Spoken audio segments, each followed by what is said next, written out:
Have you ever wondered how the ancient Greeks managed to shape the world as we know it today? Our journey begins with the dawn of civilization, at a time when the embers of human ingenuity were beginning to glow brighter. The origins of ancient Greek civilization are traced back to the Minoan culture on the island of Crete, and the Mycenaean culture in mainland Greece. The Minoans, known for their vibrant frescoes and intricate palace complexes, were a seafaring people, engaging in trade across the Mediterranean. Their civilization, which thrived during the Bronze Age, was a testament to the resilience and resourcefulness of the human spirit. On mainland Greece, the Mycenaeans, named after their principal city of Mycenae, emerged. They were warriors and traders, building fortified palaces on hilltops, and developing a written language known as Linear B. This language, a predecessor to the Greek alphabet, was used for administrative purposes, providing us with a unique glimpse into the bureaucratic workings of the time. The Bronze Age was a critical period in human history, marking the transition from the Stone Age. It was during this time that tools and weapons made of bronze revolutionized warfare, agriculture, and craftsmanship. It laid the foundation for societal advancements, leading to the emergence of complex civilizations like the Minoans and Mycenaeans. However, around the 12th century BC, the Mycenaean civilization mysteriously collapsed. Many theories have been posited, from natural disasters to invasions, but the truth remains shrouded in the mists of time. The collapse led to a dark age, a period of decline and stagnation. Yet, as the saying goes, it is always darkest before the dawn. From the ashes of the Mycenaean civilization, new societies began to rise, setting the stage for a period of unprecedented growth and development. So the stage was set for the rise of the city-states, a unique feature of ancient Greece. Imagine a world where each city is its own country. That was ancient Greece. Picture this: a network of independent city-states, each functioning as its own sovereign entity. This was the concept of polis in ancient Greece. The concept of polis was unique, as it was more than just a city or a town. It was a city with its surrounding territories, functioning as an independent political unit, complete with its own government, laws, army, and even its own culture. Of these city-states, two stand out as the most famous: Athens and Sparta. They were like siblings who couldn't be more different, yet they shared a common lineage. Athens, a city that has echoed through time as the cradle of democracy and philosophy. It was here that thinkers like Socrates, Plato, and Aristotle laid the foundations of Western thought. It was a city where citizens had a say in the running of the state, a concept revolutionary for its time. Athens was a city of thinkers, artists, and orators, where the pursuit of knowledge was held in the highest esteem. Contrast this with Sparta, the epitome of a militaristic society. Spartans were bred for battle, their lives centered around discipline and warfare. The city-state was known for its austere lifestyle, its formidable army, and its emphasis on strength and resilience. In Sparta, the ideal citizen was a soldier, a warrior who was ready to lay down his life for his city. Even though Athens and Sparta were dramatically different, they were still Greek. They shared a common language, worshipped the same gods, participated in the same festivals, and competed in the same athletic contests. And when push came to shove, they were capable of putting aside their differences to unite against a common enemy. These city-states, while often at odds, would unite against a common enemy. They were the heart of ancient Greece, each contributing to the rich tapestry of Greek history in its own unique way.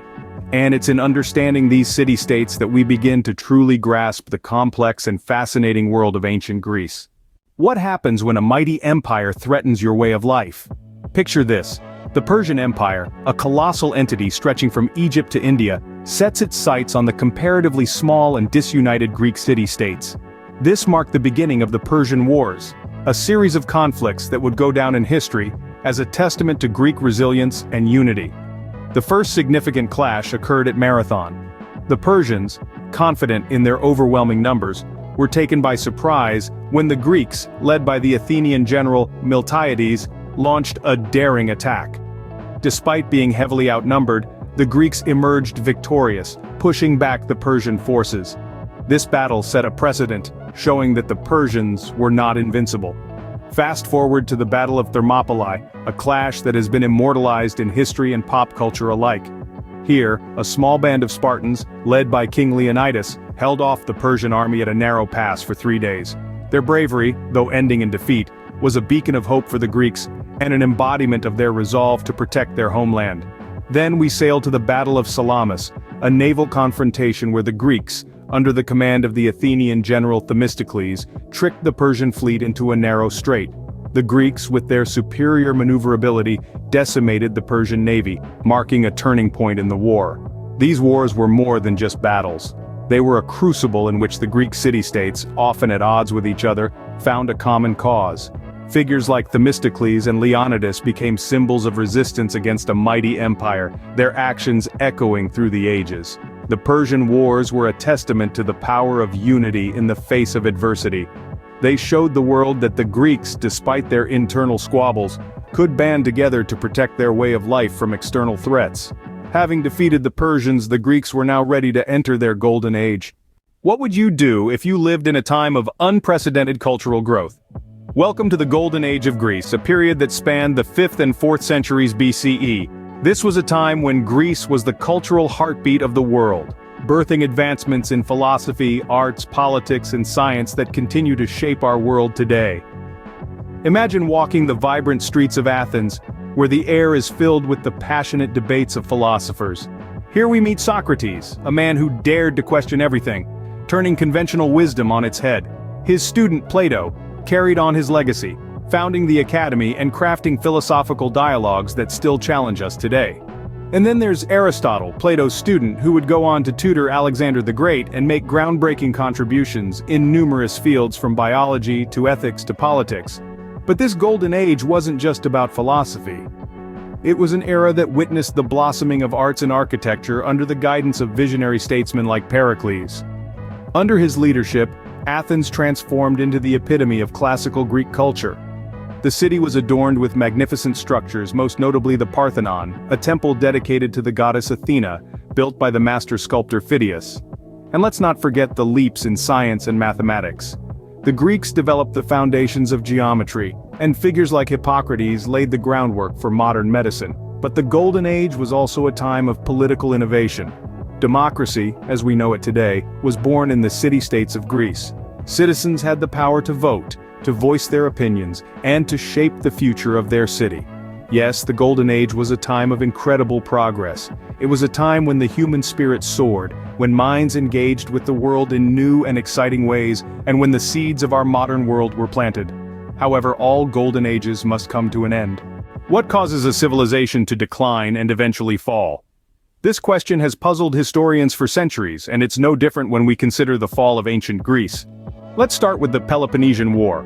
This was a protracted and bitter conflict that pitted Athens against Sparta. For over 27 years, these two city-states waged war against each other, draining their resources and weakening their military might.